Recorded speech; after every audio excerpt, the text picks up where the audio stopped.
Amy, I want you to remember one thing.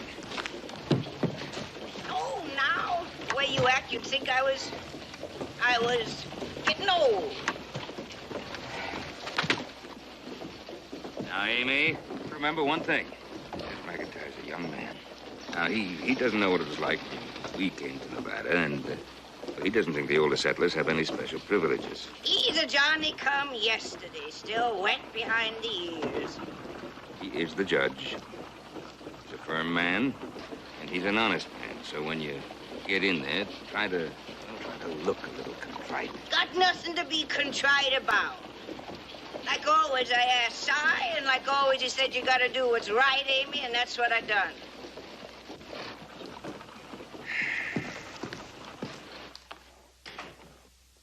Good to see you, Ben. Maybe with you here, Mrs. Wilder will be a little more reasonable this time. Tain't me who's unreasonable, Judge. It's Roberts there. Amy, please sit down.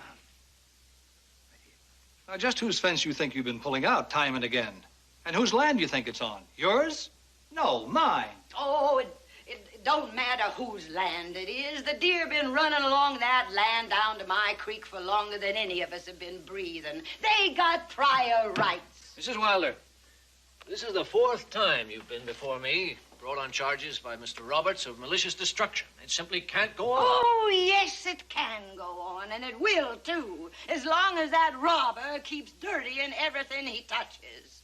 You cut down every single tree you ever owned. You lay the land stark naked. You poison every drop of water. Amy. You know what that means for all of God's critters? Starvation, that's what. Fish turning belly up. Nothing to eat for the birds, nor the deer, nor the coon, nor the coyote, nor even the poor old cougar. The poor old cougar? Oh, of course it's your fence, but you just put that fence up to keeping the deer out of my creek, just so as to plague me, just so as to blackmail me into selling you that land and the water rights I own down Carson Way. Land you want so you can build a dirty old stamp mill and poison another stream. Amy, will you please sit down? She's worried about a few fish, and I'm trying to help the mine owners and the economy of Virginia City. Well, I'm not to be blackmailed, not by nobody, not for nothing. Not till Satan's home ranch freezes solid. Now, I paid my fine afore, and I'll pay it again, and I'll pay it any time that robber there builds a fence to stop them deer. Mrs. Wilder, next time it may not be that simple. Don't worry about next time. I'll be in the wagon, Ben. I just can't stand the smell around here.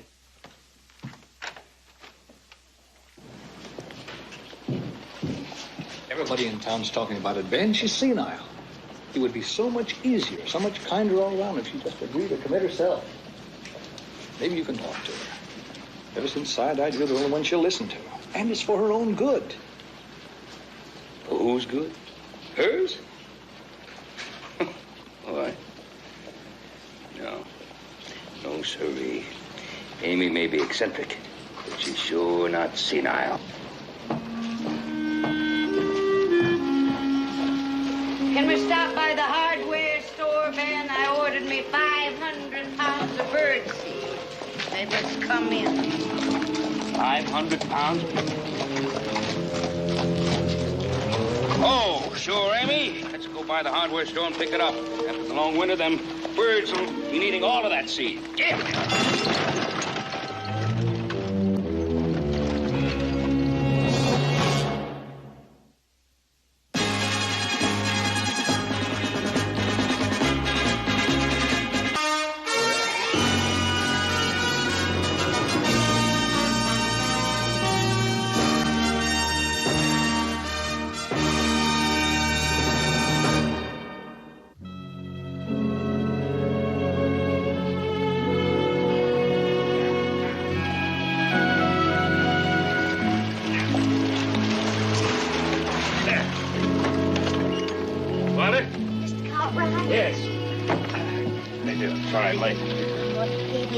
See things. It's so different from Atlanta. Yes, it must be. It's your bag? Yes. Well, we might as well get started.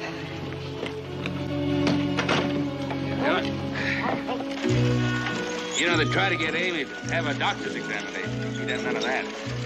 Well, this fellow Roberts, he's a lumberman, stamp mill. Well, one of the so-called finer ladies in town, they're trying to make out that Amy's senile, want to have her committed to an institution. Can they do that? Browbeat a helpless old lady like that? Not if you stop it. You're next to kin. Just the same, I wish you'd talk to Amy and see if you can get her to act a little more circumspectly. And she's not exactly helpless, Amy. She has her own way of thinking and doing things, always has. Well, say that she keeps peculiar company. Oh, you mean all those stray animals she takes in?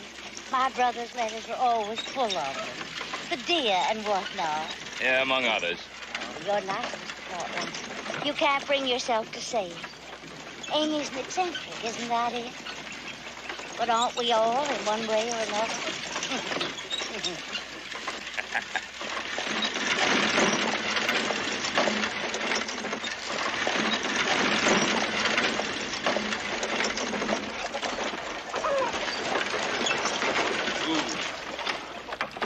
It's hardly what I expected. I thought Cyrus left her well off. Oh, he did. But Amy doesn't care much about how things look. Well, you know how Amy is. No, I don't. Not really. Here, let me help you. Thank you. I haven't known Amy for years, except through letters. And she hasn't written many of those lately. Who's that you got there with you? It's me, Amy. Margaret. Margaret. Oh. Oh, my. Don't you look as fine as a spring sunrise, but you always was a pretty thing. Oh, Amy. Why didn't you tell me she was coming? I did, 2 weeks ago. 2 weeks ago? Oh, 20 years back, I could remember everybody and everything, but last week and the week before gets clean away from me. How about the load of salt you ordered? Oh, dear, I'll be glad to hear that. Put it in the barn for me, would you? Hope this ain't all you brought along with you. My trunks will be here in a few days. Let me carry that. Oh. Amy, what about Ben? Oh, Ben has all that unloading to do. Besides, you don't want to hear a couple of old hens gossiping, do you? Now, you can sleep in the spare room upstairs, because I got to get fresh sheets and all. But first, I better fix us some supper. Oh, you must be starved to death. Come on, boys. You'll get fed, too. Yes, you know, the food they serve you in them way stations ought better be buried in the backyard. Just sit down and make yourself to home. Come on.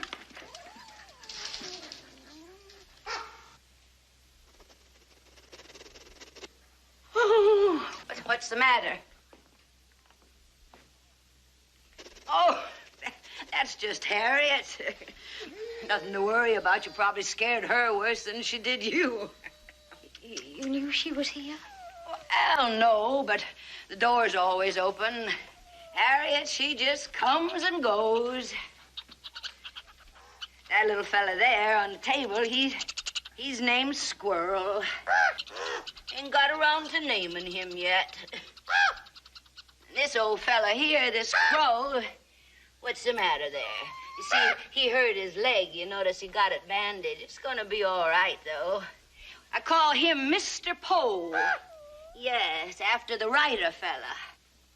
Poe, the poet. That was a raven, wasn't it? Well, 'twas. It ain't got a raven, just a crow. Now, you get down there. And we'll go and eat something.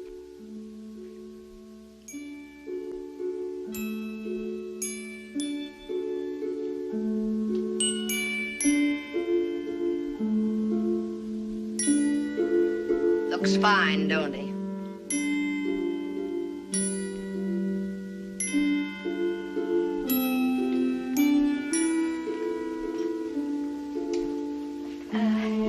It's been so many years, Amy.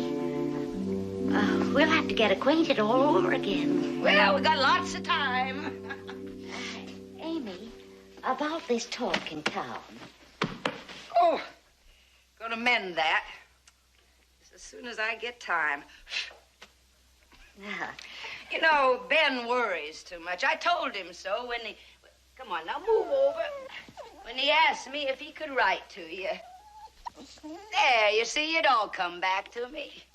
Anyway, they're just talking foolishness in town. I'm sure they are. But I'm here to stay, Amy, and take care of you. Heaven knows I owe it to you. Oh, you don't owe me nothing, Margaret, nor Si neither. But it's right kindly of you to come, and you're welcome. I'm pretty handy, though, you know, at taking care of myself. But it'll be good to have you, if you can stand my housekeeping. You know, I get busy and I just let things go. Oh, not so. Everything looks just fine. Well, either you're blind or I am. No, the floor needs mopping and the curtains need washing. Well, I can be a help. House needs painting, too. Been meaning to get to that, but you know, I can't decide what color it should be. White'd be nice.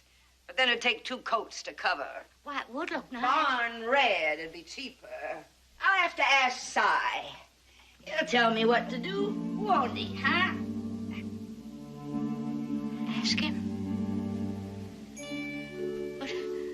But Amy, Cyrus is dead. Well, that don't mean that I still can't ask him. Well, I wouldn't do nothing without first talking it over with Cyrus.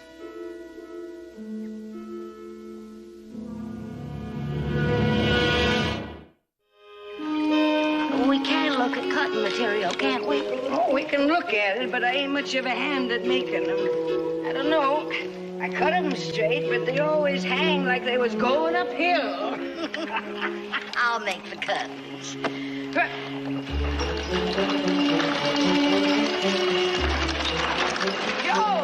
boy. Hi, Amy. Nice of you to drop by. Oh, bet you're too late for coffee. Well, we had our coffee long ago while you... Pardon me, ma'am. While you ladies were still asleep. Asleep? Why, I had the animals fed and watered and the eggs gathered and breakfast on the stove before it was light enough to blow out the lantern. That's what I said. I got up late. Come here, I want to show you something. Pick this little baby up on the road when you're coming in. What happened here? Looks like he took a shot in the leg. Someone must have mistaken him for a deer. Must have been blind. Who put that splint on? I did. It was a clean break. There wasn't a splinter nowhere. Well, you done a good job. You brought him to the right place, too.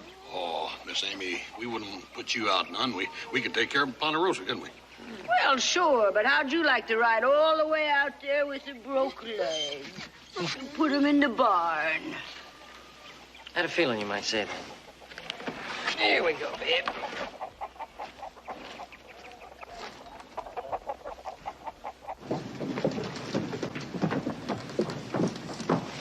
You shouldn't have bought them for me, Amy. I've never worn trousers in my life. Well, it's time you did. Besides, you look pretty funny pitching hay in one of them tea party dresses. I hadn't thought of that. How about a drink? A what? Lemonade.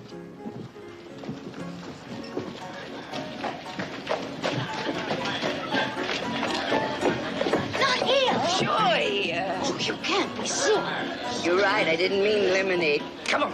Amy Wilder, decent women don't go into saloons, much less drink in them. Oh, this is Virginia City, not Atlanta. Besides, there's plenty of women inside. Come and see for yourself. Hi, Miss Amy. Miss Amy, where have you been? We Well, missed you. I got more to do than lollygag around the saloon, you know. This here is my sister-in-law, Margaret. She comes from Atlanta, Georgia. She's real genteel-like now, so you behave yourselves, you hear? Sure. Margaret, this here is Sally. That's Mary Ann. How do you do, Miss Wilder? Oh, ain't they sweet? Oh, I just love to be around young people, you know, so full of life. Come on in. We're gonna have a real party now, you.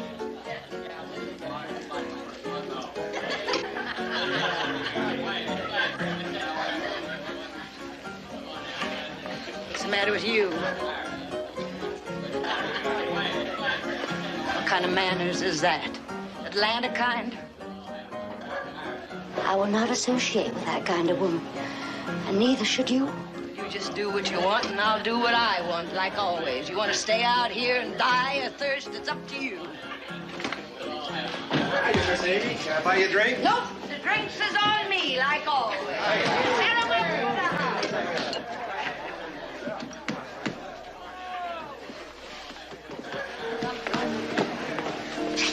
You're Margaret Wilder, aren't you?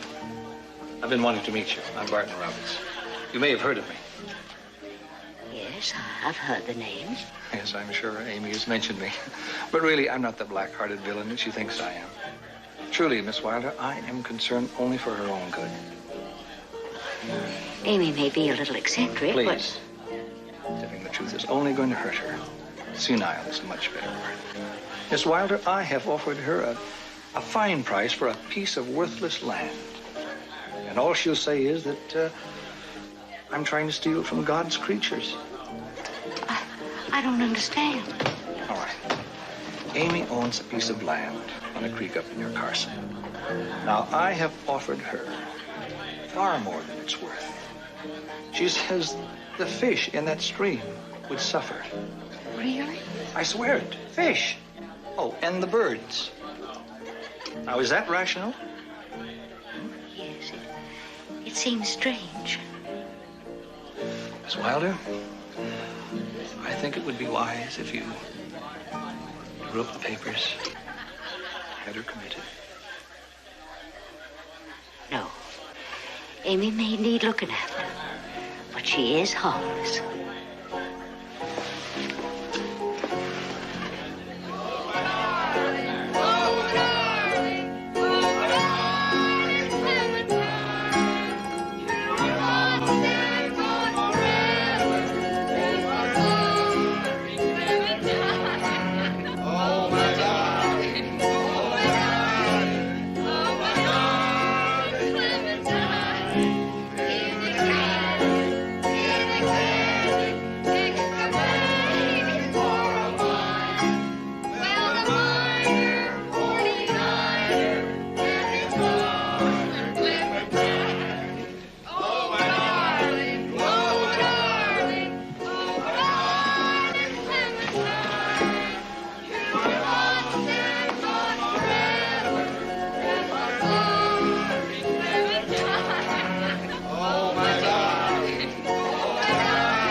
She's back again.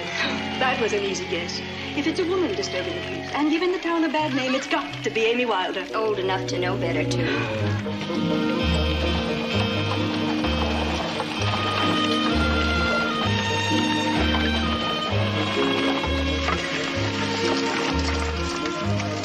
Look over there. Ever see anything so pretty in your life? They are beautiful. The joy and the delight.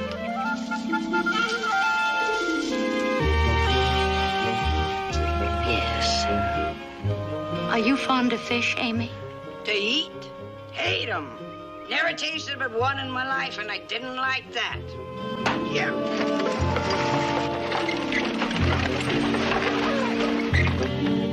What are you doing here? Passing by hot and dusty and help myself to drink of your water. No objection to that. Building fence is hot work. Sweats it right out of a man. Fence? Where? Got him here, boss. Better look out. He's got a rifle. Told you, but you had to do it again.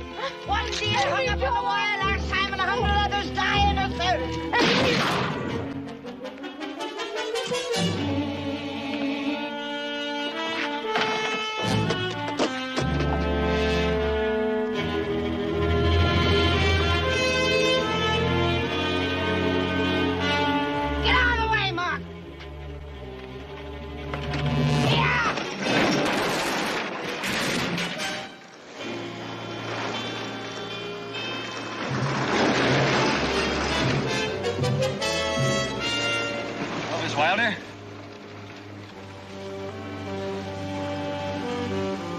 tried to kill me.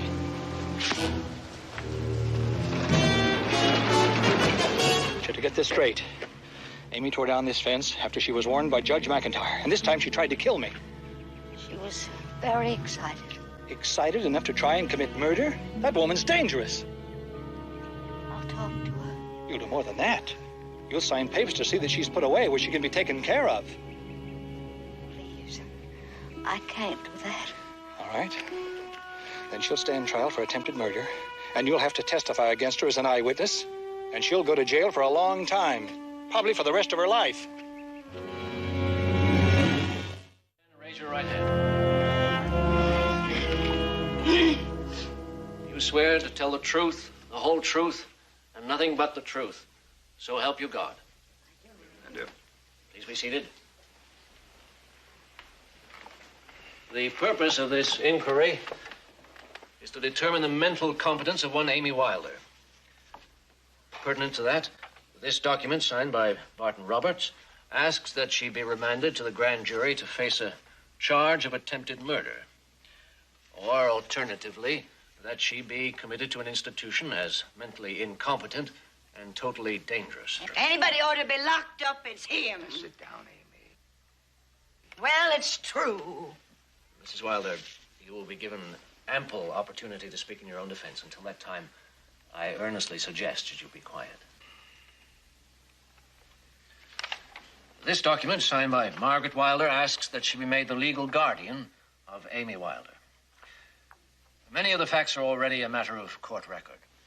Before inquiring into the latest destruction of Mr. Roberts' fence, the court has some questions as to the ability of Amy Wilder to manage her financial affairs. Mr. Eads? Yes? Mr. Eads, it mentions here eccentric behavior and wasted funds. Well, it's my money, ain't it? Could you tell us something about this, Mr. Eads? Yes, well, I have all the bank records here. Cy left Amy well provided for, but his investments have seen some reverses. There's nothing I could do. These were Cy's investments, and Amy didn't want to make any changes. I've tried to get her to economize, but... Well, I have, Arnold Eads, and you know it. Well, it's true. House needs painting, the curtains are falling apart. I haven't had me a new pair of pants since the fall of Babylon.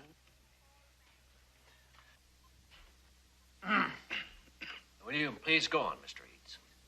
She's been piling up a lot of bills for stuff she doesn't need.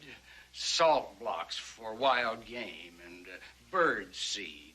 Not just 2 or 3 pounds, sacks of it. The birds eat it. And hay and grain, and then her saloon bills and... I don't know nobody. All these fines. And yet she refuses an excellent offer from Barton Roberts for a tract of brushland that she says she'll never use. Well, dear. And then she that's the way refuses to I cut her monthly check for Margaret Wilder. Amy, why didn't you tell me? No need to.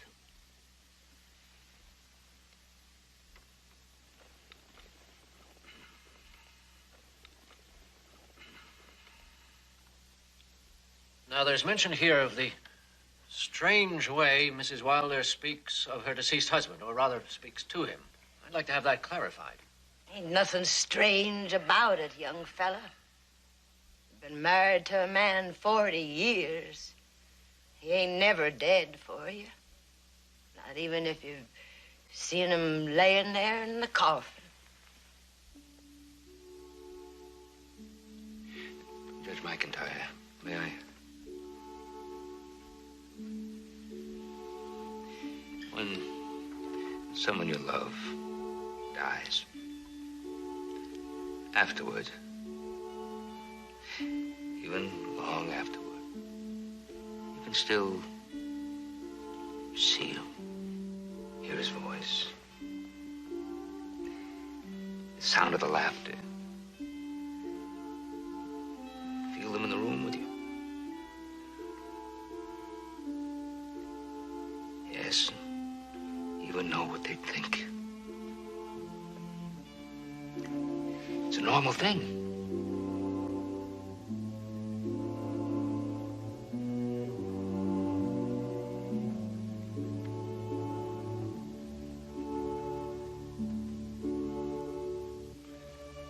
were one of those I asked to speak today, Ben. I'd like to hear what else you have to say. Well, about those enormous expenses Mr. Eads was talking about. Well, Amy loves and cares for her wildlife. That's all it amounts to. Are you saying that her extreme behavior is rational, Ben? I think we're all apt to act eccentrically if we care enough about something. Even to using a gun? Well, the full story of that hasn't been told yet. It will be, Mr. Cartwright.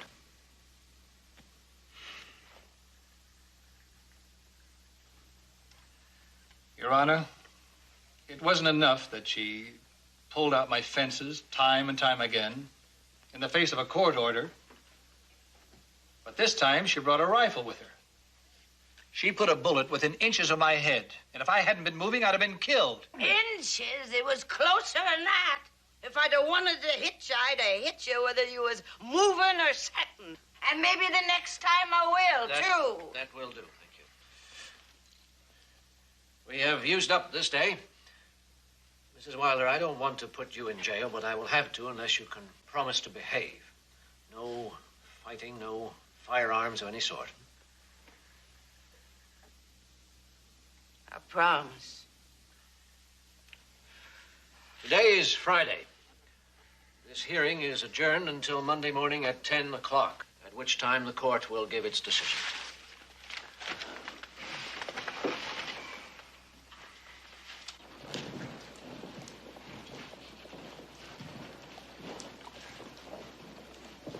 Wrong, wasn't it? That's a bad thing to say. Well, wasn't the best, maybe. Oh, no maybe about it. I saw the judge's face. I know what he thought. Well, you can't blame him. Nothing for it. He's got to send Amy Wilder to the loony bin. Oh, don't fret, my dear. You tried to help me. Come on, Amy. We'll take you home. No, I'd rather you didn't. I can find my way. I've been doing it for years.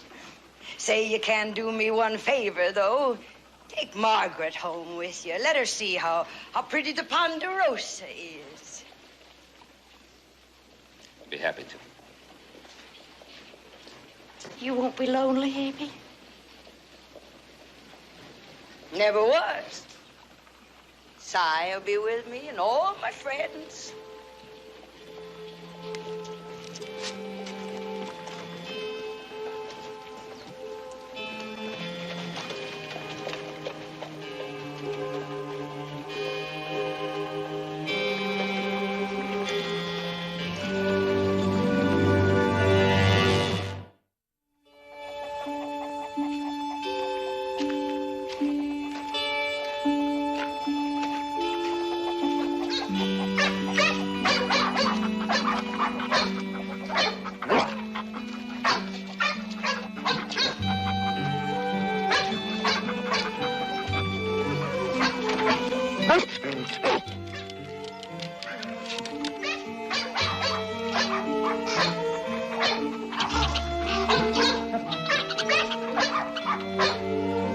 All right, boys, come on.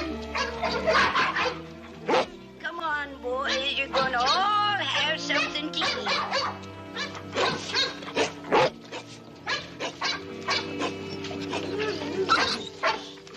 Yes, now don't crowd around like that. You're all going to get yours.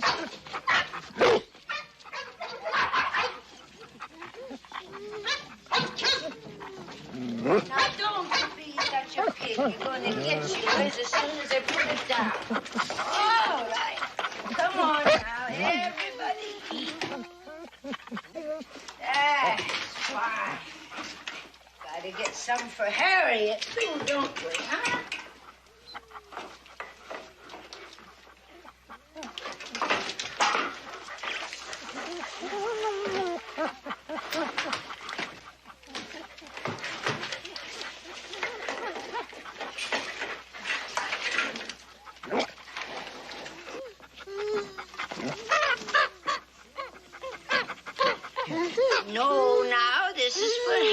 get you going out in the kitchen.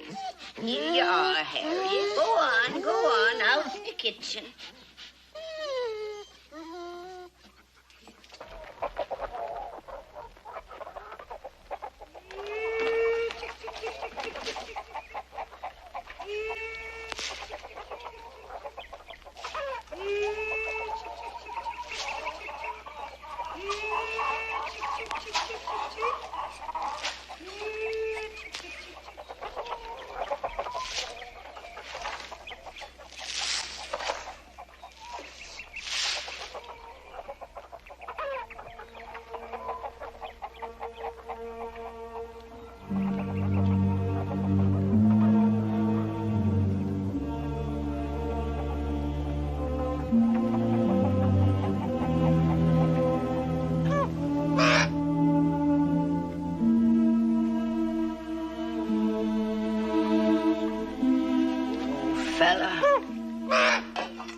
Locked up for your own good, wasn't you, huh? That's what they're gonna do to me, you know.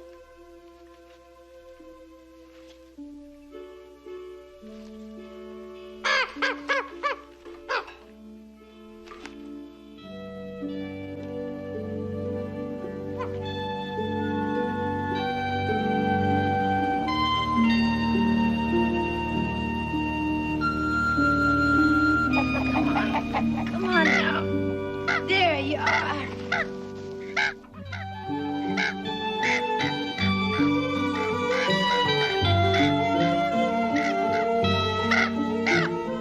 See, I let Mr. Poe go. Yep. No, he's all gone now.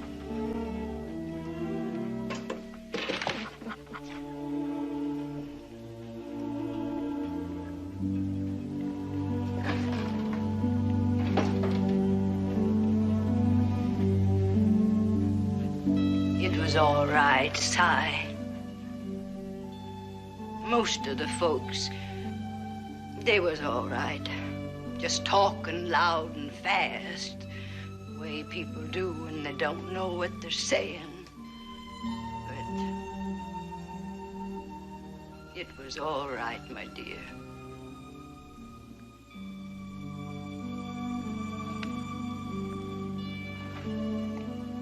Judge wanted to know how come I could talk to you. Ben Cartwright spoke up for us. He told him.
Hardly expected to see you back here this morning after yesterday's session. Did you drop in the hope of influencing my decision? I'd like to. Well, that's honest, at least. But I know better. Of course you do. So? It's a lovely day out. Much too nice a day to be inside here reading all these musty law books. I thought you might like to go for a ride. Any special reason? Well, whenever I have a tough decision to make, I like to have as much information as possible. I thought maybe a ride would help you out, too. But you're not trying to influence my decision. I am. But only by showing you things I think you ought to see. Field research. I was thinking of that myself. But no speeches. If there are any questions, I'll ask them. That's just the way I'd like it, Your Honor.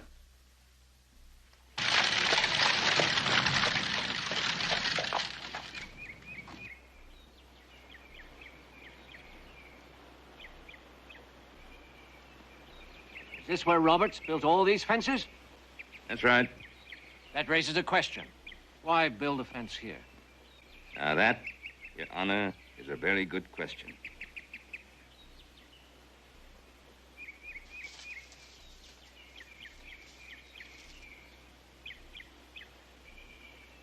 Here.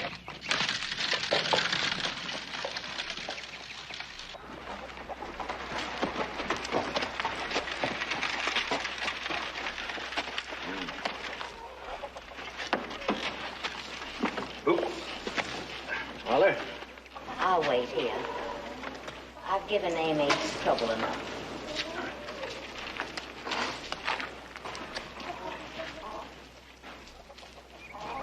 Quite a place. Yes, yes. Usually a bunch of dogs around here.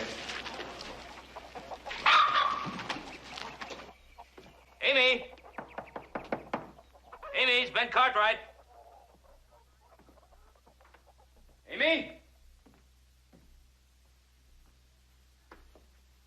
Oh. That's, Harriet. She won't bother you. Oh. I wish she could be. Amy? Enough feed pans for an army. Well, she has an army of dogs.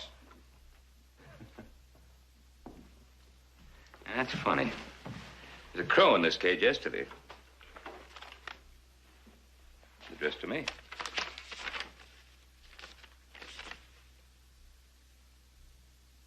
Last will and testament. Amy? Amy? Amy! Amy? Amy, it's Ben Cartwright. Now, Amy, I know you're in there. Amy?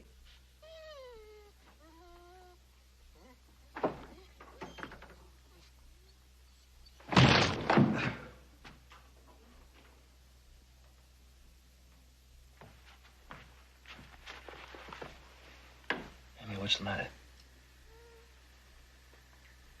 Nothing. You're not feeling well? Are you feeling poorly? I've never seen you take a nap in the daytime in your life. Can if I want to.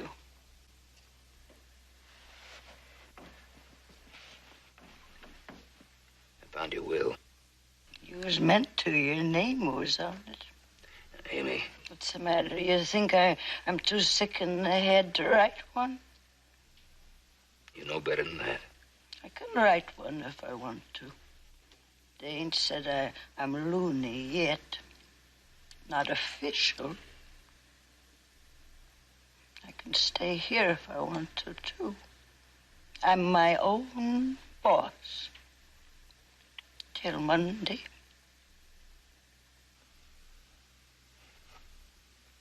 Of course you are. Is there anything I can do for you? Yep. You can get out of here and leave me alone.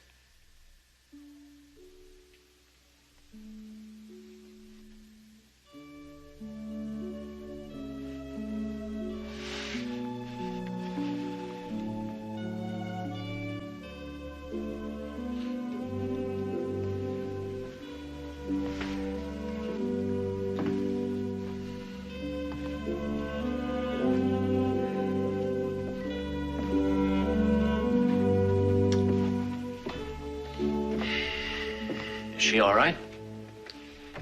She's in bed. She says she's fine, but she's going to stay in bed.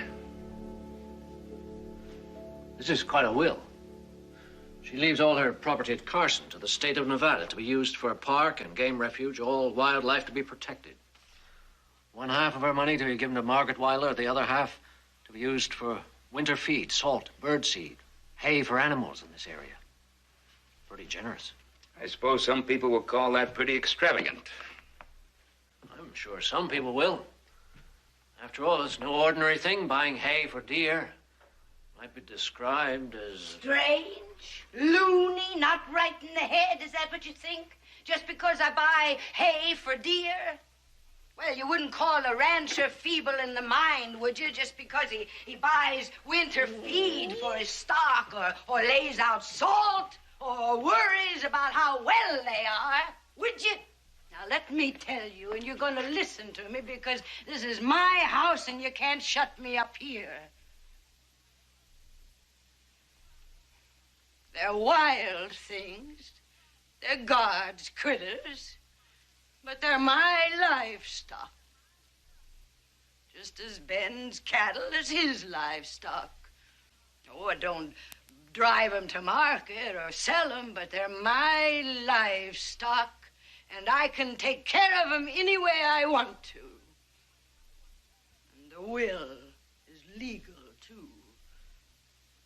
It was wrote before you decided to lock me up. I haven't decided anything yet. And another thing, they're a whole lot prettier alive than they are when they're hung up on wire or dying of thirst. They're just plain beautiful. And you'd know it, too, if you just opened your eyes and looked around a little.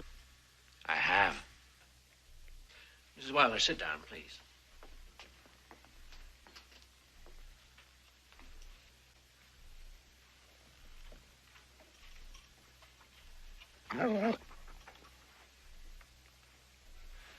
You know, already today I've met several friendly witnesses. Hmm? Squirrel. Never got around to naming him, poor little fellow. You know, first he was scared, but sometimes now he brings his kin along with him.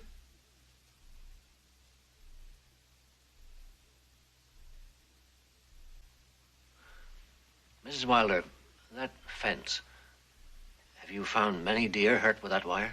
Told you. Trying to get to water, wire strung up in the shadows. Deer didn't see it. Got cut up something awful. You know, Mrs. Wilder, the law is a two-edged sword. Cuts both ways. It is against the law to shoot at someone with intent to hurt or to kill. It's also against the law to provoke someone into shooting. Ben? I'm going to speak to the prosecutor. Mr. Roberts must learn not to try to use the law for his own profit. Good. Did you hear that sigh? I'm sure he did, Amy. I'm sure he did.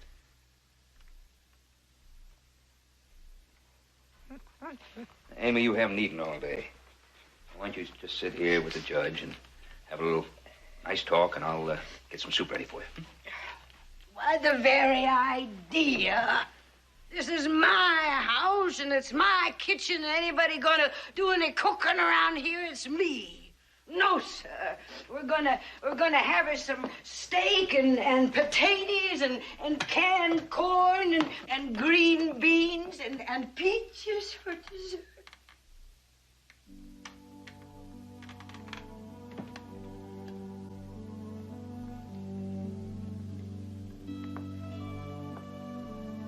What was he saying what I thought he was saying then? Mrs. Wilder, I like it here. I hope you invite me back very often. You mean I'm going to be here? Oh, glory. Glory.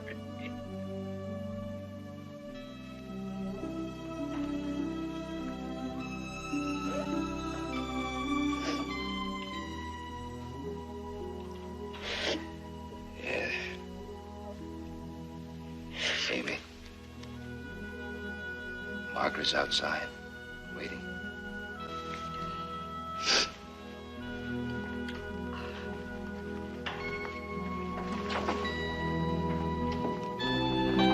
Margaret, supper be ready before you've washed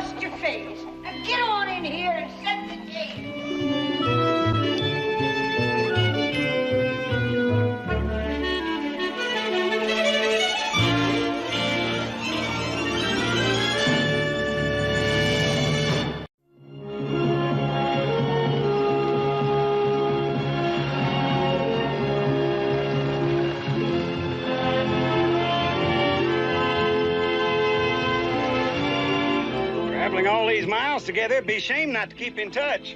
You look me up now whenever you get to town. No, I don't believe I will. Why not? I'll buy you a beer. I don't drink, mister. Well, coffee. What about coffee? Help yourself. Me, I pick my own friends. Thanks for stopping. Go ahead and take it away. Ah, heat up! Ah!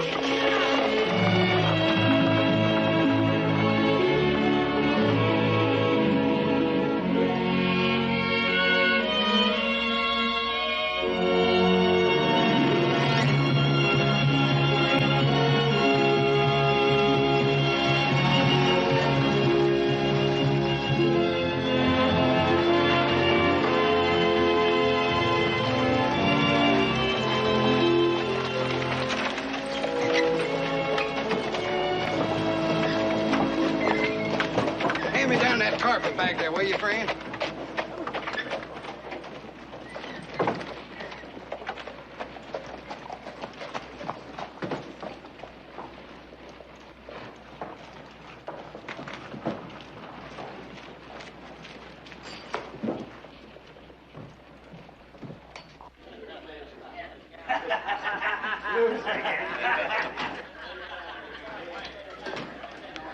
Whiskey. Double or nothing. People like you take all the sport out of drinking.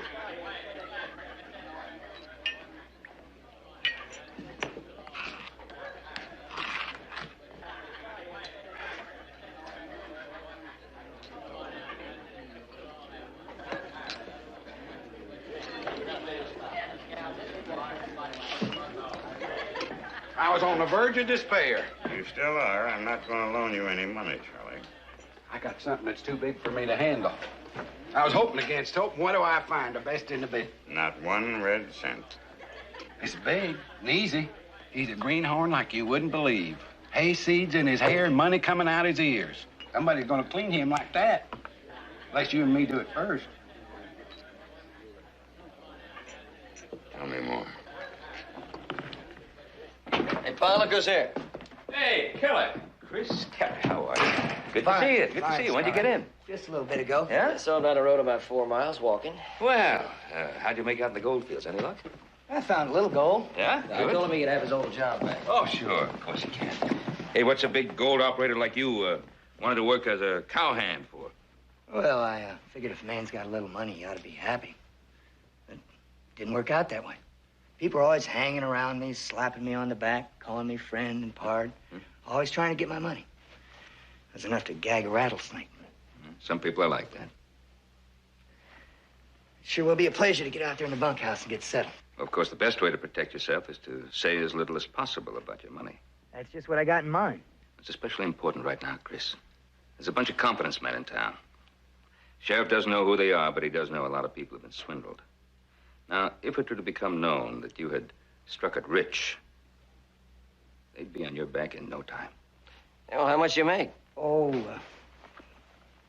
67,000. 67,000? Hey, friend, hard. Listen, we want to talk to you about a couple of things. No, don't you dare talk to anybody about how much money you made. You're not carrying it around with you, are you?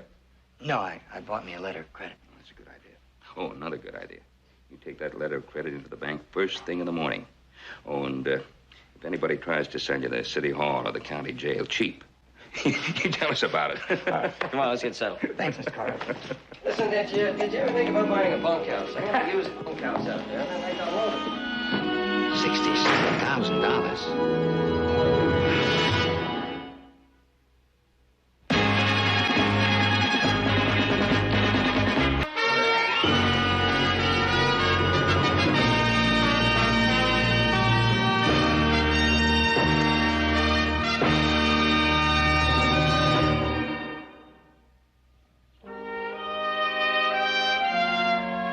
Gentlemen, Charlie Pitch, the alderman, Obie Miles. How you doing?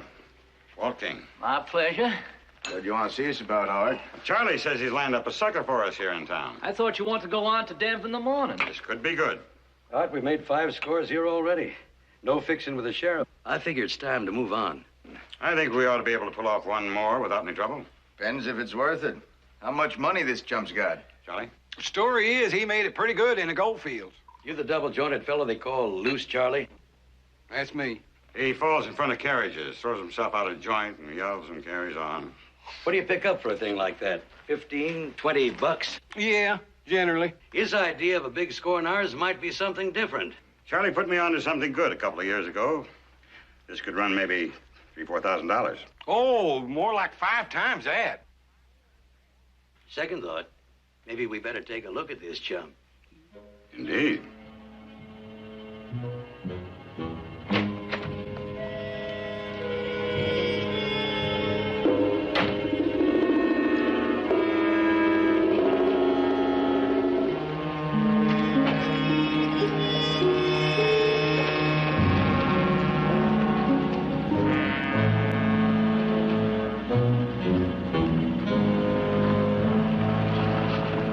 So that's the mark.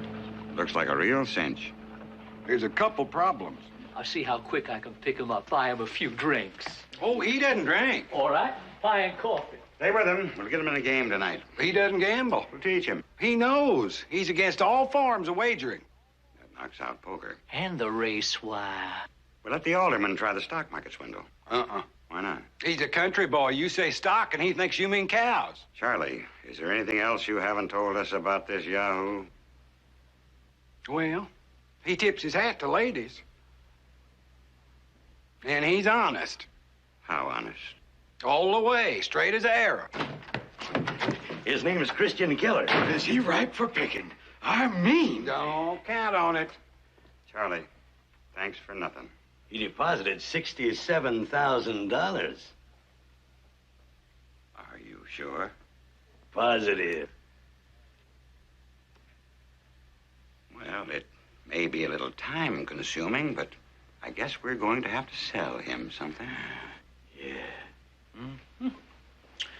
And, what kind of company was that again? A patent reaper company. Patent Reaper Company. Well, that has a rich, full sound. And how did they pick you up? I was sitting there having a cup of coffee, and this fellow comes up to me. Walt, his name is. Mm-hmm. And he says, did I drop my wallet? And sure enough, underneath my chair, there's this wallet. So you looked into it, and you found out who owned it. Hmm? That's right, Mr. Hobie Miles. And the wallet was stuffed with money. Was it? So, of course, you took the wallet right back to Mr. Hobie Miles at the hotel. And Mr. Miles just happened to own a patent reaper company. That's right.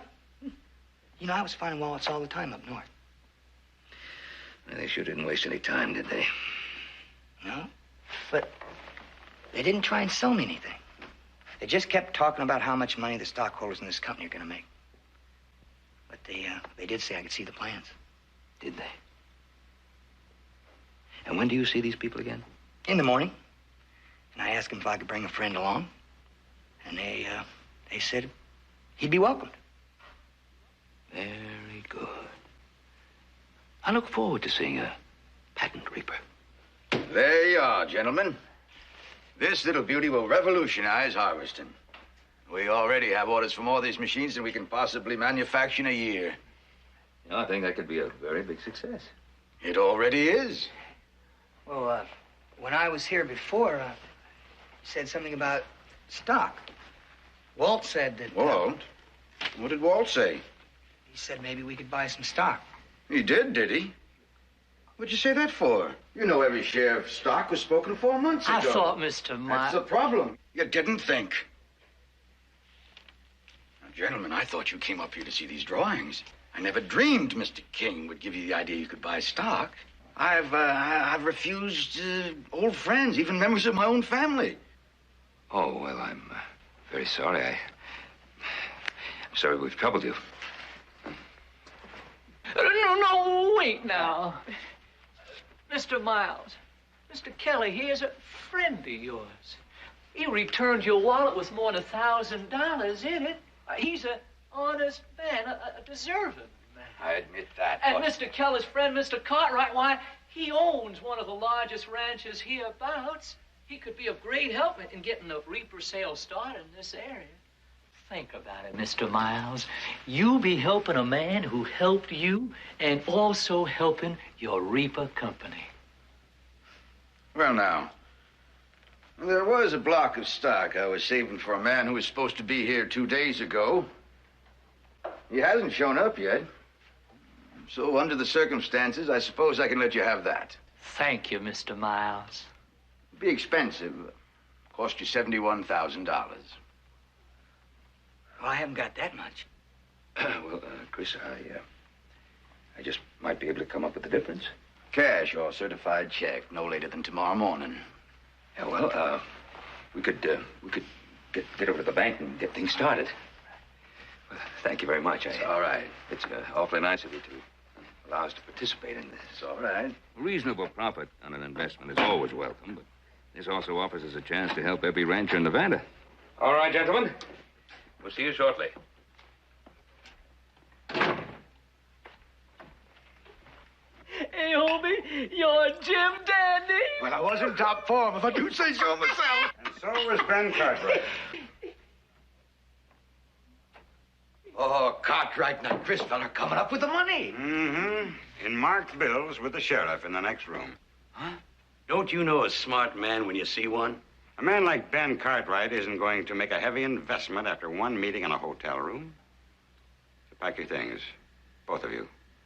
You're leaving town right now. I guess we better. And this teaches me the virtues of humility.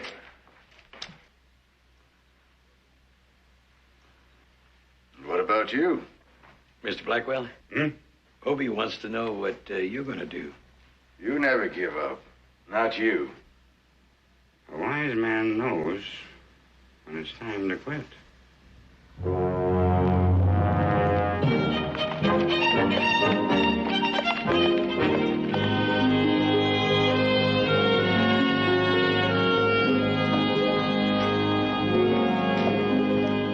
What happened, Ben? I'll tell you what happened, Clem. Mr. Miles and company have disappeared. Vamoose, checked out. I'll be. I had the room next door rented. I was going to wait till you handed the money and then nail him. Now, what could have spooked him?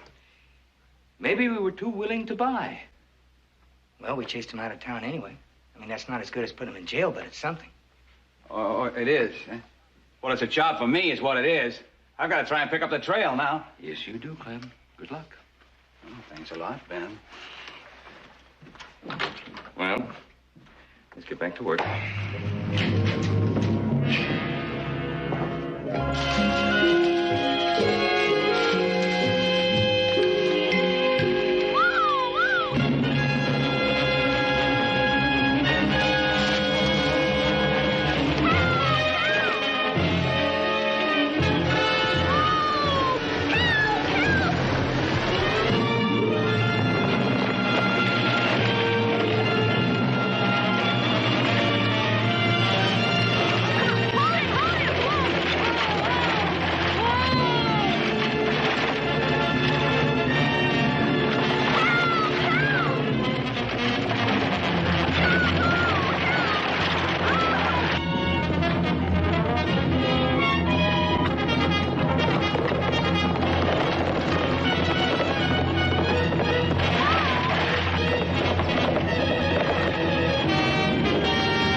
You all right, lady? Oh, yes, I'm fine. I've been dragged across what must have been half of Nevada by a runaway horse that was guaranteed gentle and trustworthy. I've been battered and bruised. Yes, I'm just fine. Yeah, I guess you are. What do you mean? Just fine. Otherwise, you wouldn't be able to make a speech like that if you weren't. You sure of that? Pretty sure. Well, he's settled down now. What scared him? Why'd you run away? He saw a snake in the road. Oh, see there? That's why he took off. Here you go. Let me help you down. All right. Whoa! Whoa! I'm sorry. Oh, that's all right. I should be getting used to it. I'll just hold him and you get on down. Are you sure? Okay.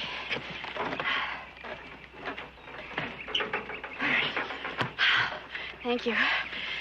I was beginning to think you didn't know much about horses. Yeah, it could be, but I know more about horses than I do about ladies.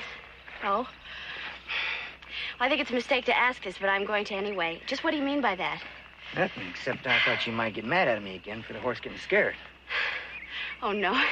Anything but. I certainly haven't been very polite, have I? You saved my life, and I've scolded you as if the whole thing were your fault. I was thinking it was. I'm sorry. I can't even thank you properly. I don't know your name. Chris, ma'am. Chris Keller. Charity McGill. And I do thank you. You're welcome. Look, Miss McGill, why don't you get up here in the buggy? It's all right. Come on. And I'll tell you what we'll do. We'll go to the Ponderosa. I work there. Not too far from here.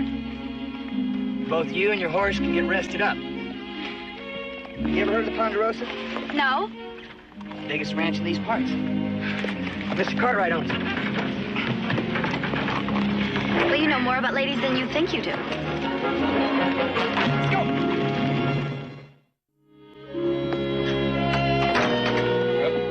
I think I've got that horse all settled down now. Well, I guess I'm all settled down, too. Well, I better get started. Well, Miss McGill, it's a long ride to Virginia City. Wouldn't be any trouble if you'd like to stay over or if you want one of us to drive you back. Oh, you've done quite enough already, Mr. Cartwright. Thank you so much. You're more than welcome. Well, goodbye, and thank you all. Nice meeting you.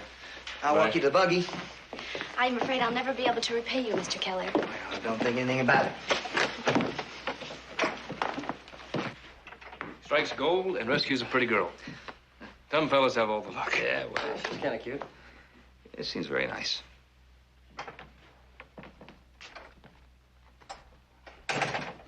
Mr. Cartwright? Hmm?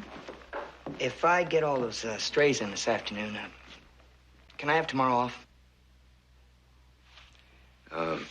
Yes, I suppose so. Any particular reason you'd like to have the day off? I just thought I'd ride into Virginia City.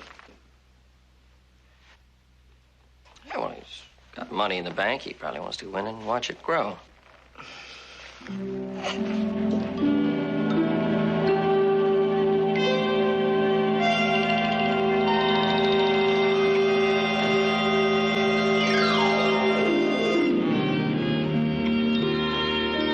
Miss McGill.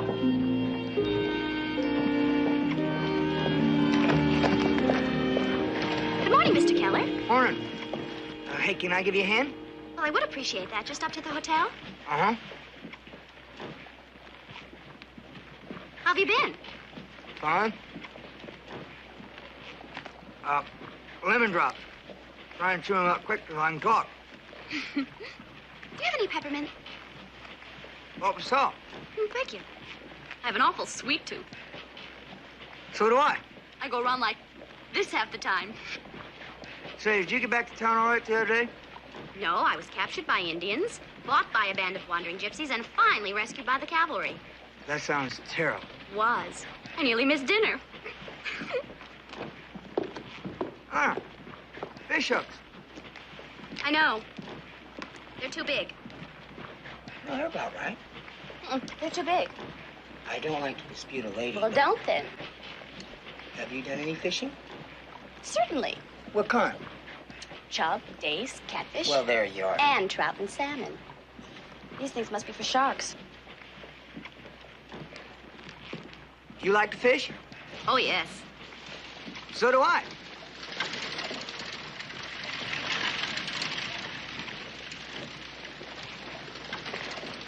Miss McGill, Yes? Nothing. Forget it. Well, it was awfully nice seeing you again, Mr. Keller. And thank you very much. My pleasure. Well, goodbye. Bye.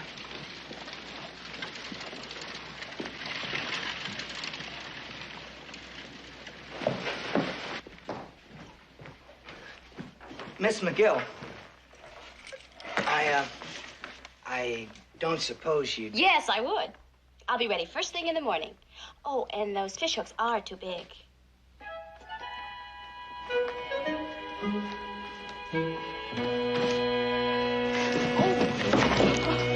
Oh, thank you.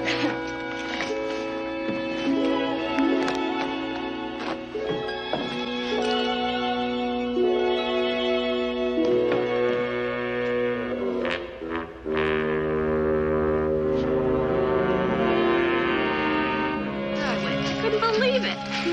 It was so hysterical, I never thought of...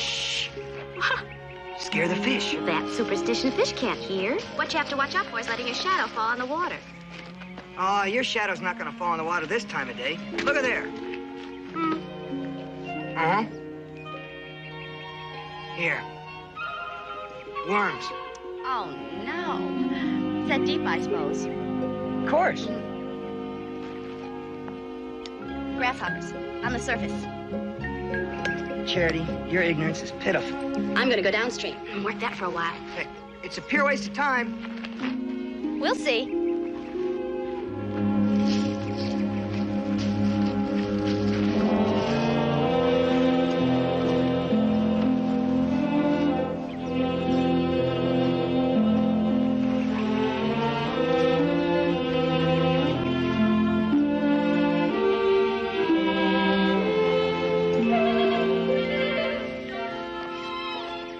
Hey, Charity?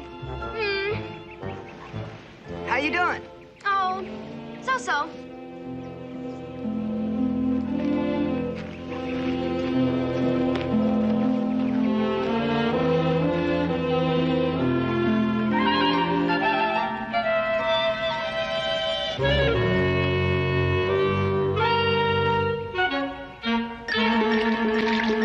How are you doing?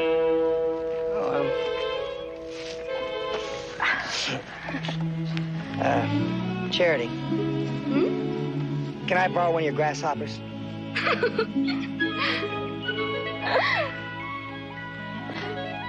I've had a wonderful time, Chris. So have I. May I have my key, please? Maybe tomorrow I can get off early and come into town and I'll take you to supper.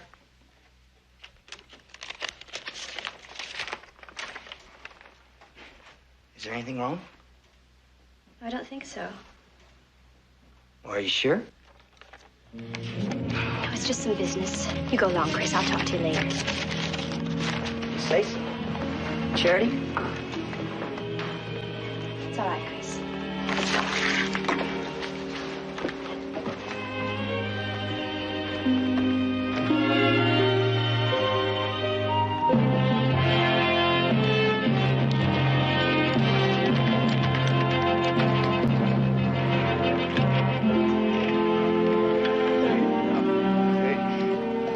The heaviest in. Howdy. Howdy, Mr. Cartwright. Everything all right? Sure, a couple more hours and we'll have her finished. Good. See you later. Mr. Cartwright. Yeah? Can I speak to you for a few minutes? Sure, Chris. I was over taking a look at Ed Newhall's place the other day. And he's thinking of selling. Oh, yeah. Well, I was just wondering what you thought about it. Well, Ed Newhall's place is good land there. Nice little house. Good outbuildings, too. My impression, too. Just needs a little work. Are you interested? Yeah. Well, since those swindlers took off, I thought I'd put the money to good use. Buying a ranch, huh? Yeah, I know it's reaching kind of high, but, well, Charity McGill's the finest girl I ever met. Well, now, you thinking of getting married, too? Yeah, I'm thinking about it. I haven't asked her yet. I haven't got up the nerve. I don't know what she'll do when I do ask her. You mean you don't know her well enough to know what she's liable to say? Well, sure I do. I know that her father died recently and that she lives in Sacramento and she's here on business. And there's this fellow that's given her some kind of a problem. But I expect everything's going to work out all right. Sure hope so. Yeah, so do I, Chris. Sure do. Meanwhile, getting to know her better is all to the good. Now, marriage is for a long, long time.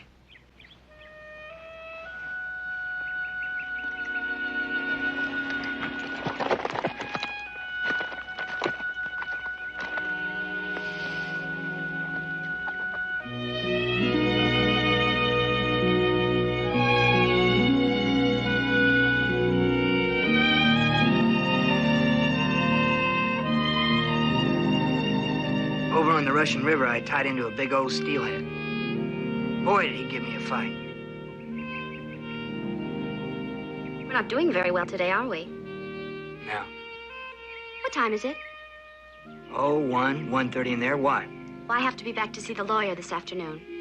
But there's still time. Honey, if there's anything I can do to help. No, it's just some affairs of my father's. Go on with the story. Oh, well, I wrestled with him for 20 minutes to a half hour easy. He was a real old sock-to-locker. That big. That's the gospel. How big? More like that. I thought so. What'd I do? I got a bite!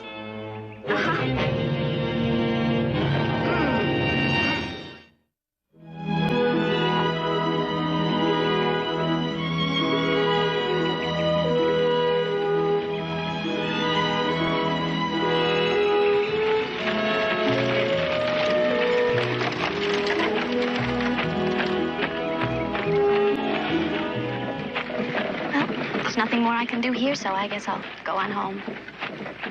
How soon? Day after tomorrow? That's kind of sudden. Yes, I suppose. When will you be coming back? I don't believe I will. I mean, there's no real reason to. Guess not. You can come visit me. No, I don't think I want to. I'll write to you.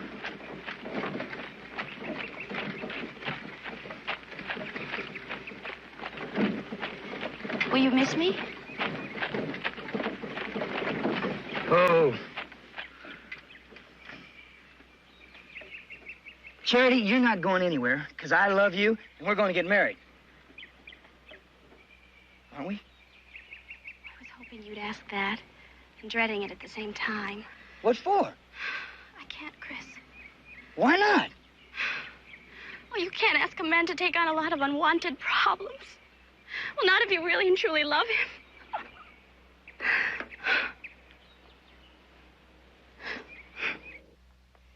Well, when my daddy died, about the only thing he left was the Ledbetter number 6.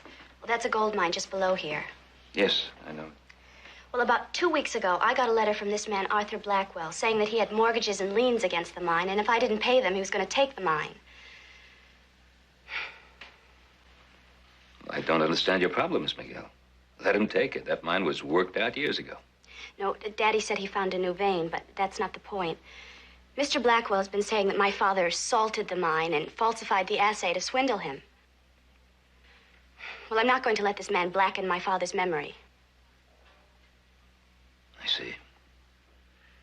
I told Charity I had some money, and the easiest thing in the world was for me to get her out of debt. Well, I don't think you should do that. Well, Chris, you realize what you're saying. I mean, when you strip it all away, what you'd be doing is buying a gold mine. As long as it'll help Charity. Well, it'd have to be a loan, Chris, with a new assay and the proper papers drawn up and everything. What is the amount of the debt? $65,000.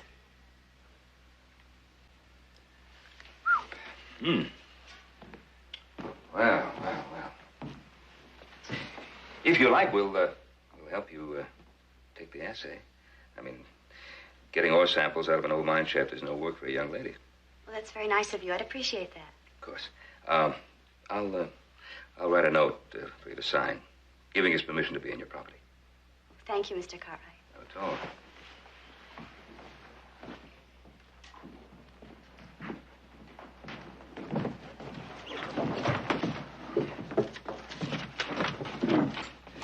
I want you to get over to that mine right away tonight. Don't let anybody near it. Well, what do you think? It's a rather unusual story we just heard. Our horse is down with the south herd. Drop by there and tell him to meet us at the mine. I'll join you there in the morning. We just may be able to settle a couple of things. This hot coffee tastes good. Boy, it got cold last night. You're not kidding.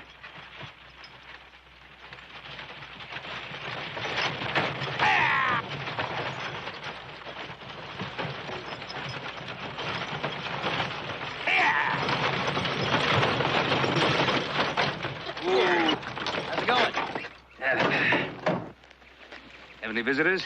Nope, no one. Not at all? From the looks of this place, nobody's been here in a year. I'm gonna get the equipment here. I'm gonna get some samples all along the shaft. Maybe 5 feet or so. All right. I want to get some core samples, too. About 6 feet into the face. Well, might as well get started, huh?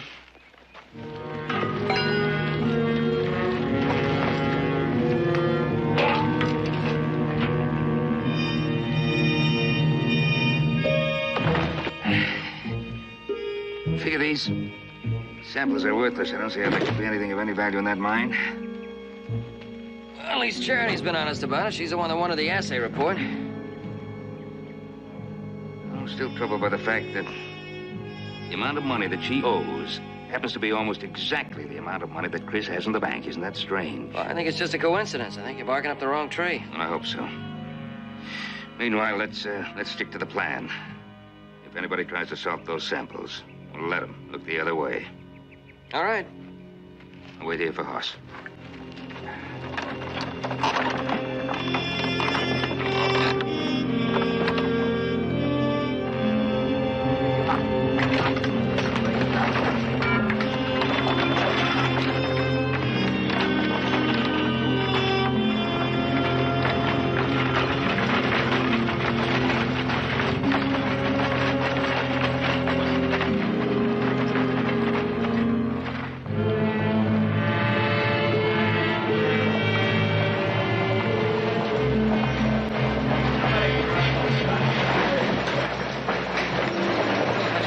Straight there. Yeah, all right. Whoa. Whoa. Yeah, we can leave it out here, watch from the inside. Well, that'll give them the chance they want. And we can have a beer. Not a bad idea.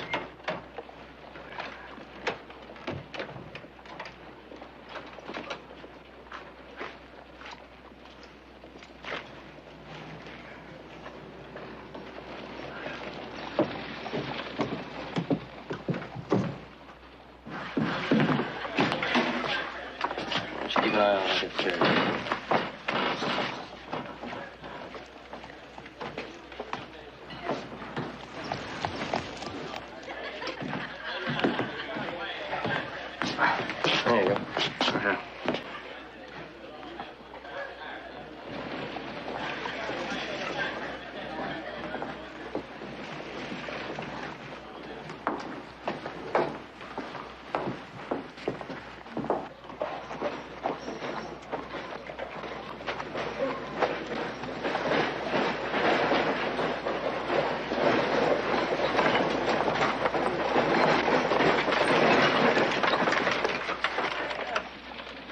$2 and not even a nickel. 2 free beers and a free lunch? It wasn't all wasted. Yeah, I suppose you're right. You bring rock to maybe so office? Maybe so, office? Maybe so you get rich, maybe so you don't. Maybe so. Yeah. Maybe. Young men in search of a fortune, bringing in a wagon load of high-grade ore for the assay office. Solid gold rocks. I can tell by the feel of them. That's really our day for dingbats, isn't it? Let's get this stuff inside.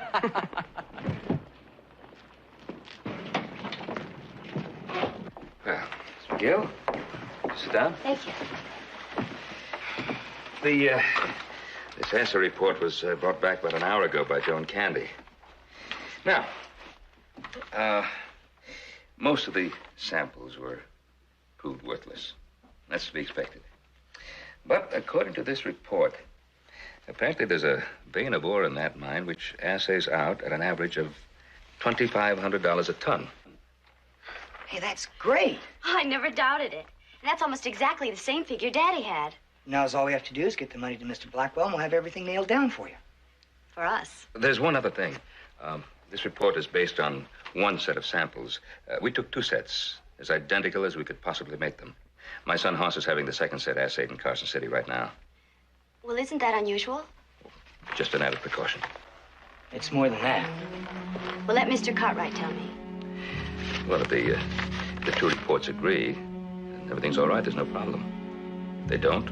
He's saying there's something funny going on. Like what? Something. That's why he's getting 2 assays. Well, I think it's a good idea. I don't. Oh, Chris, stop fussing, and it's time we were leaving. Well, please let me know as soon as you get the report. Of course. Thank you.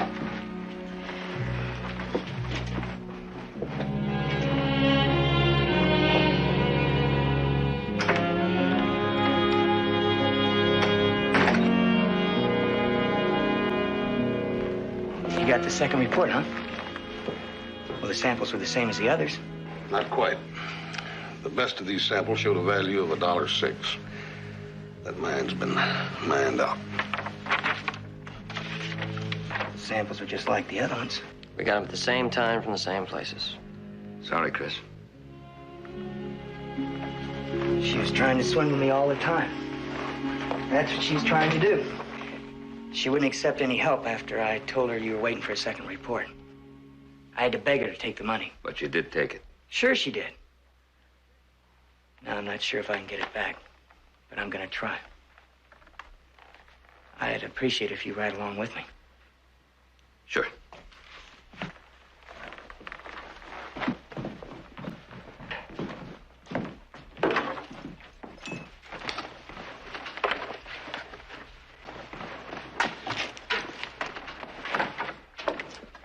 Ah, my darling niece. Where are you going? Well, I was going to leave Virginia City, but I wanted to see you first. Commendable.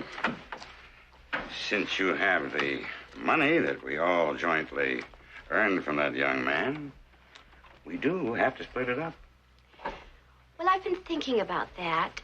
Uncle Arthur, I've made a decision about this whole thing. Of course you have, my dear. All beginners come to that same decision the first time out. It's just buck fever. Come on. We'll have that little talk, hmm?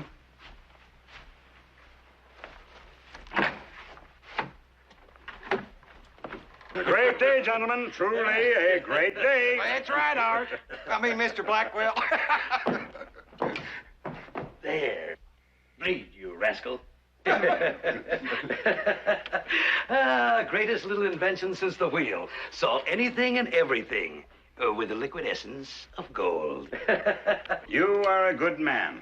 So are you, Charlie. From now on, you stick with us. Much obliged.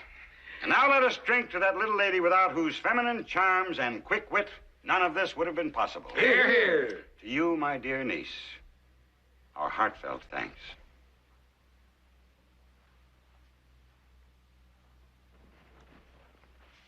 You did well on your first venture into the confidence world. Extremely well. Pity you had an attack of conscience. My dear, you must learn. Never give a sucker his money back. The real pity is you could have been one of the great ones. So, hail, farewell.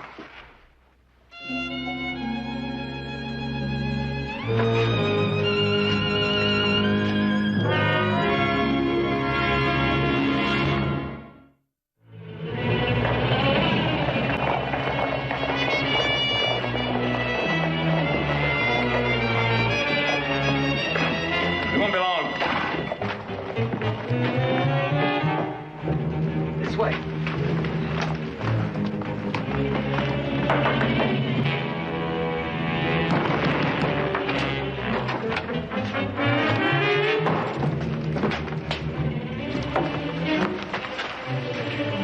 Obi-Wan's room.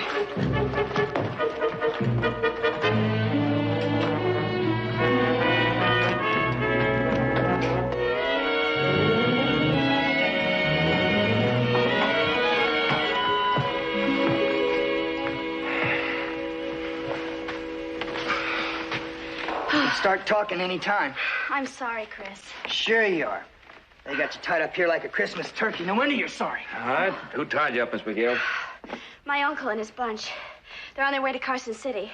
They said they were going to Denver, but I know they're going to Carson.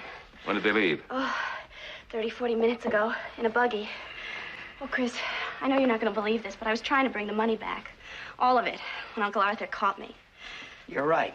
I don't believe it. Come on, let's go find him. Hey, look at this. Oh, yeah. Hey, wait, I'm going with you.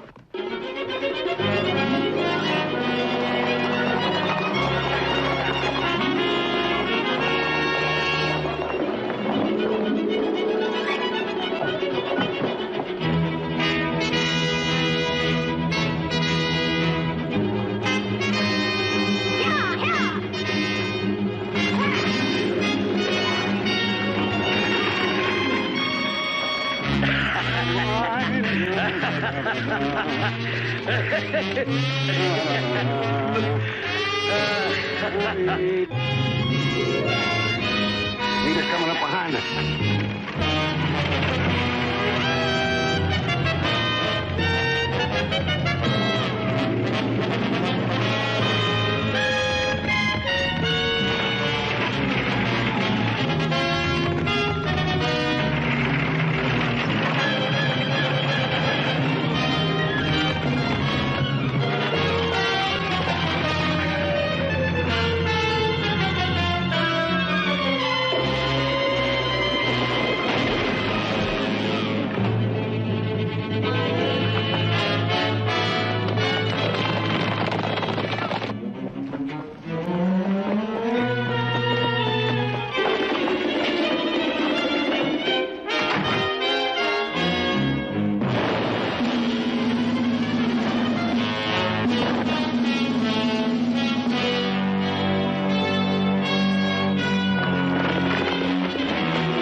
There we are.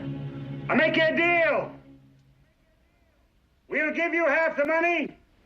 We'll keep half, and you let us go. No deal. Come out with your hands up.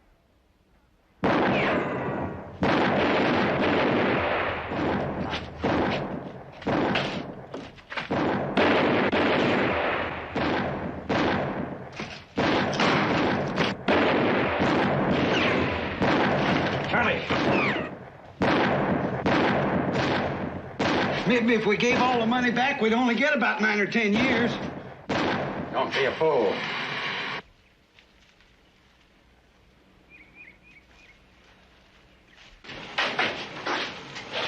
All right. You let us go. We'll leave the money behind. Otherwise, I'll burn it up. Every dollar.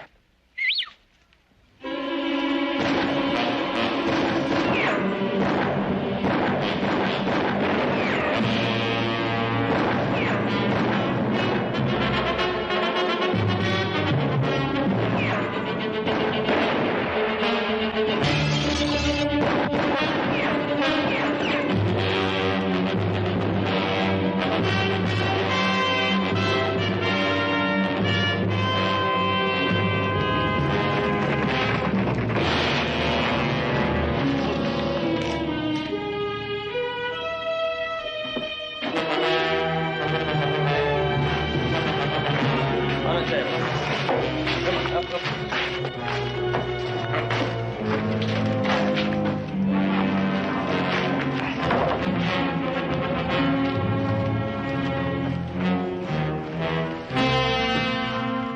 My money's here and a lot more.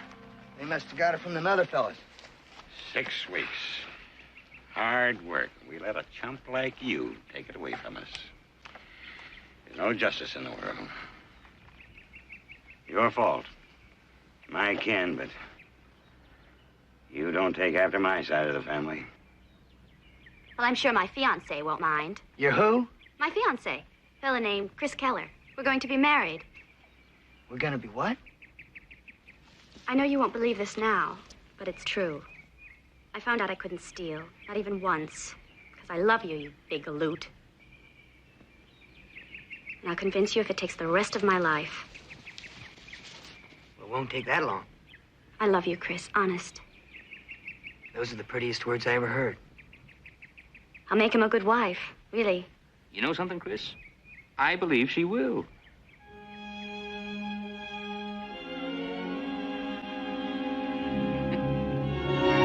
All right, boys. Come on, up here.